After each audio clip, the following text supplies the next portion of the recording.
দাদুর ঘাট কামানোর কাজ করতে এসে গঙ্গায় তলিয়ে গেল এক কিশোর। প্রাথমিকভাবে উদ্ধারে স্থানীয় বাসিন্দারা।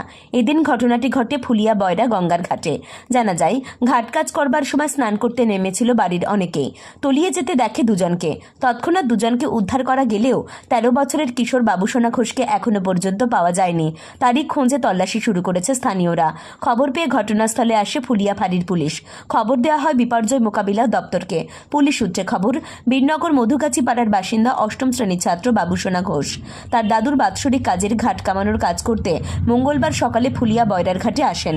অভিযোগ, কামান শেষে সকলের সাথে গঙ্গায় স্নান করতে নামে ওই কিশোর। অভিযোগ, জলের গভীরতা বুঝতে না পারায় হঠাৎই 13 বছরের কিশোর জলে তলিয়ে যায়। ওই কিশোরের খোঁজে পুলিশ প্রশাসনের তৎপরতায় স্থানীয়রা তল্লাশি শুরু করেছে। বললাম আমাদের বাড়ি বীরনগর বিলপাড়ায় জিতু বললে একটা ছেলে, ফ্যামিলি সহকারে সবাই এসেছিল গঙ্গায় চান করতে।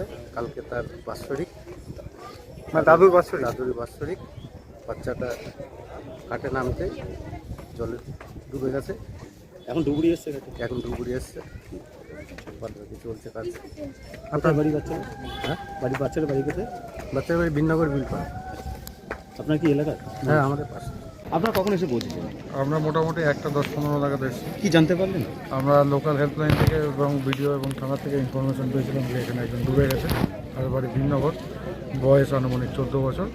আমরা খবর পেয়ে দ্রুততার সাথে এসেছি এবং আমরা কাজ শুরু করে দিয়েছি। পরিবারের সাথে এসেছিল বাচ্চাটা? জানতে এরকম কিছু শুনলাম যে পরিবারের সাথে এসেছে, কিন্তু বাচ্চাটা ডুবে গেছে এইটুকুই আপডেট আমরা পেয়েছি। তারপরে আমরা আর আপডেট নিইনি, কারণ আমাদের কাছে ওইটুকুই দরকার যে কজন ডুবে গেছে, তার বয়স কত, কখন ডুবেছে। আমরা সেই মোতাবেক কাজ শুরু করি। মানে উদ্ধার কাজ চলছে? একদম পুরো দমে চলছে। কি বুঝতে পারলেন মোটামুটি? সার্চিং চলছে, এখন তো কিছু বলা সম্ভব না, সার্চিং শেষ হোক।